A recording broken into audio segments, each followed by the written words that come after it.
All right, fellas. All right. Let's talk about process over outcome today. So, big thing when it comes to process over outcome, I'm sure you've heard this before, but when I think about it, it's actually like, okay, what are they actually saying?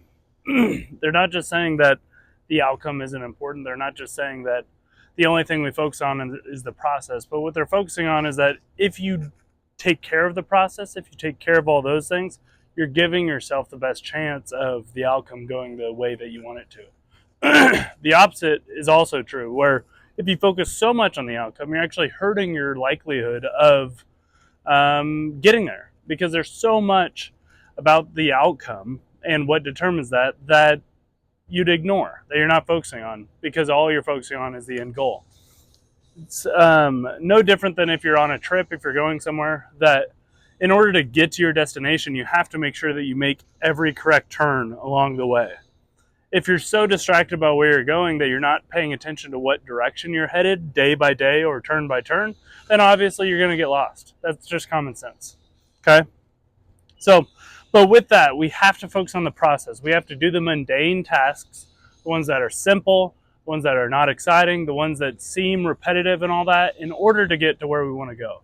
Because at the end of the day, the majority of skill development happens like over time, right? It happens consistently with each day of effort over a long amount of time, right? You've heard 10,000 hours, you've heard all those different types of things, but that doesn't all happen in one day, right? It happens over the course of weeks, months, years, okay? So we have to be consistent, okay? And I'll get back to consistency here in a little bit. But you have to be able to do the mundane regardless of your motivation and without getting overwhelmed, okay? It's very easy to look at how far you have to go from where you are now to where you want to go, okay? It's a lot easier when you put it into, bite-sized chunks, right? In order to play college baseball, I need to make my high school baseball team. In order to make my high school baseball team, I need to go hit today, right? In order to go hit today, I got to make sure that I prioritize my class schedule so that, I have time. Make sure that I get my homework done before dinner so I have time after dinner to go do it, right? That's the kind of stuff that I'm talking about, where this big goal, we're taking it into, I've talked about before the difference between a microscope and a telescope goal. Telescope, long way away. Microscope, nice up close, okay? Focusing on the process and what we can do today to get us to where we want to go, okay? It's basically the idea that the journey is more important than the destination, right? The other thing that I talked about a second ago is regardless of motivation, right? You can't allow how you feel to impact what you do, right? I've said that before when it comes to emotional control and emotional management on the field, but it's even more important when it comes to our day-to-day life, okay? You got to make sure that you have a plan, you have discipline, you have all those things, and then that allows you it informs what you decide to do, okay? You can't be like, you know what, I feel like working out today, so I'm going to work out. No, you work out whether or not you feel like it or not, because you have a goal, okay? Like, I don't feel like hitting. Or, hey, I hit well yesterday, so I'm not going to hit today. No. It's a process, right? You hit well yesterday because of all the work you put in up into that point. Not just, you didn't just show up that day and hit well, right? There's a process that led you to it, okay? So whether it's we struggle or we do well, the process just slightly changes, right? We're not necessarily making big adjustments, just slight ones, okay? But with that, it's the journey over the destination. We're not just worried about where we're going. We're worrying about how we get there. Because also at the end of the day, part of this that goes into it is there's only so much about the outcome that is within your control. So you have to have full faith and full confidence in what you've done to prepare yourself for the best chance of success when that time comes, okay? You can't necessarily be like, okay, hey, it's really difficult for you to, especially in baseball, a game of failure, it's really difficult for you to be like, okay, hey, I kind of have to half-ass it this week. I think it's going to go well. No.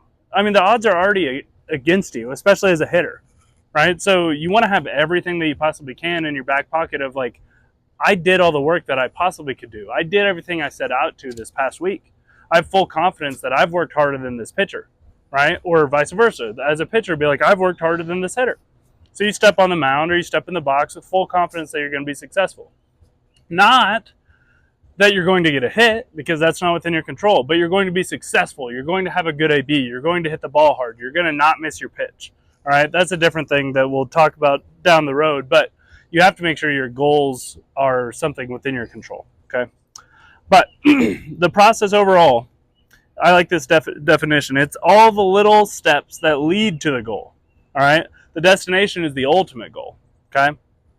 So find your destination where you want to end up, okay? And then set some goals that will lead you there eventually, okay? Like I said earlier with the college baseball goal, if you want to become a starting pitcher on your college team currently, understand what does that take? What do other starting pitchers on that team look like, right? If you want to be the starting second baseman, what does the guy who ahead of you, what does he do better than you do now, right? That takes a little bit of self-reflection, but it's important. It allows you to figure out a trajectory, a direction that you're going to go. It gives you a little GPS, okay?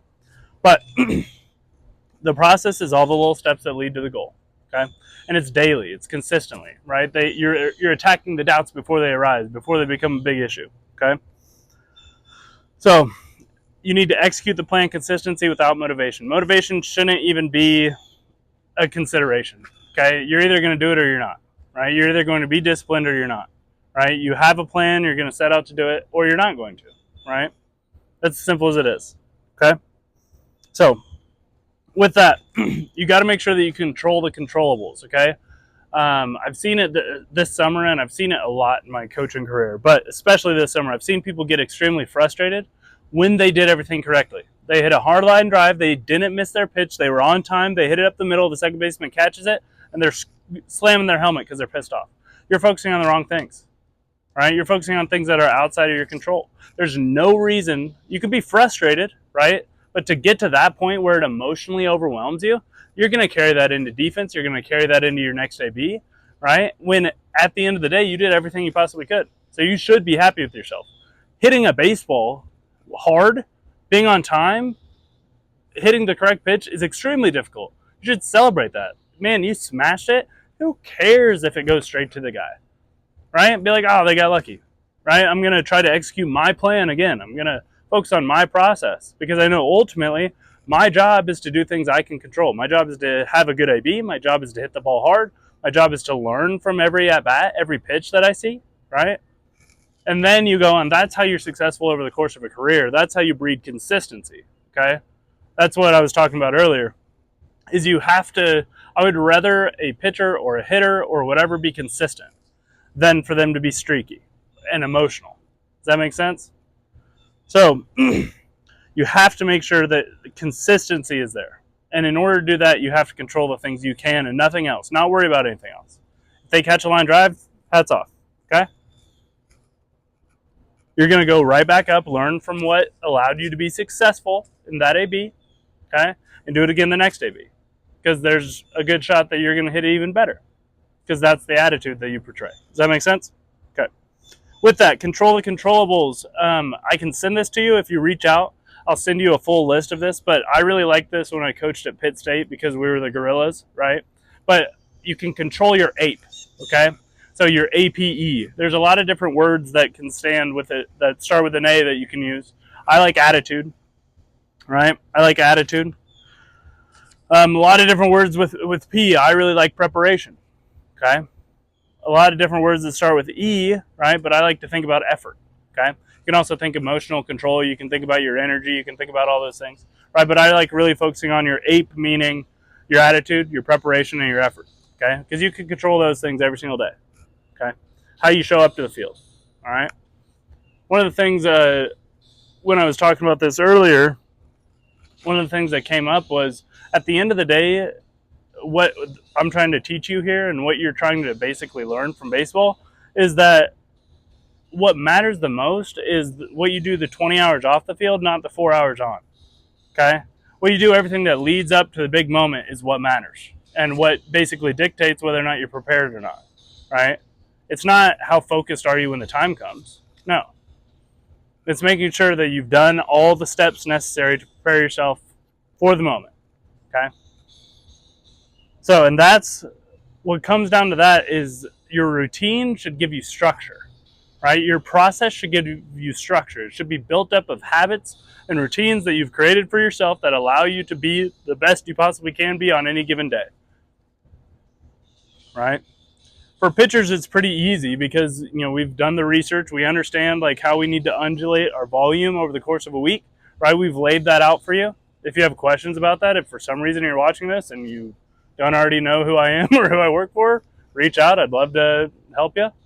But we already know that. So it's really easy for a pitcher to feel confident and prepared and all those kind of things because they just did what was prescribed. It's a little bit different for a hitter, right?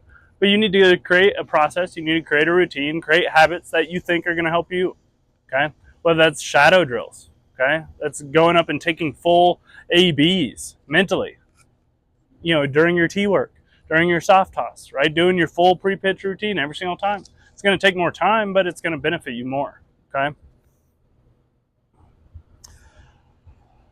Two more things. Everything that you do needs to be done on purpose, with purpose. If you don't know your why, right, whether that's something you're individually doing or something your coach is asking you to do, ask. Okay, you have to figure out the why. You can't really fully get everything out of it unless you know why, right? Unless you know what you're supposed to be doing, okay? And then everything you do needs to be done on purpose, with purpose. Have a plan for your day. Have a plan for everything leading up to that moment of competition that you work so hard for, right? You want to do that over the course of your life. You want to wake up every single day when you're going to work, right? And do all that, okay? But ultimately, what your process is involved of, like what actually, you know, makes up your process, depends on your core values. Like what is important to you as a person, you as a baseball player, you as a son, you as a brother, you as a friend, right? What is most important to you? Like, hey, I have my own personal goals, so I need to do XYZ in the morning so that I have the afternoon time to hang out with friends, or because socialization is important to me, right? And prioritizing time to spend with people that I care about is valuable, right?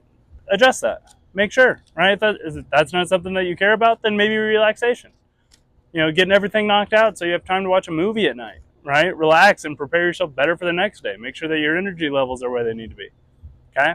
But your core values determine your process, right? Your process is made up of a bunch of different goals that lead you to your destination, right? But if we're not intentional about what direction that we're headed, who knows where we're going to end up, okay? If you guys have any questions about anything that I touched on today, feel free to reach out. But I would love to help you guys develop your individual routines for yourself, your individual habits, right? Actually take control and do them on purpose.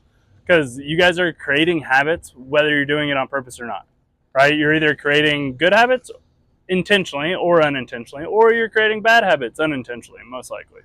Most people don't create bad habits intentionally. But there are ways, there are practices, there are things that you can do to make sure that they're, you know, your habits are helping you go the direction that you want to go. One of the big ones is a daily checklist, right? That's something that I use for myself, right? I have a little app on my phone that I have all my to-dos on there.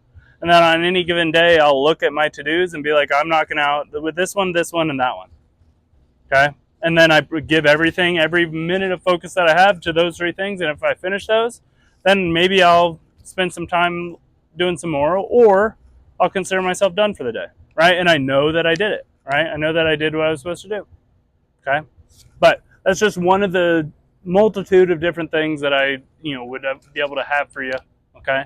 But if you need more help on developing habits, if you want help with a daily checklist, if you need any of those things, feel free to reach out. I'd love to help, all right? See you guys.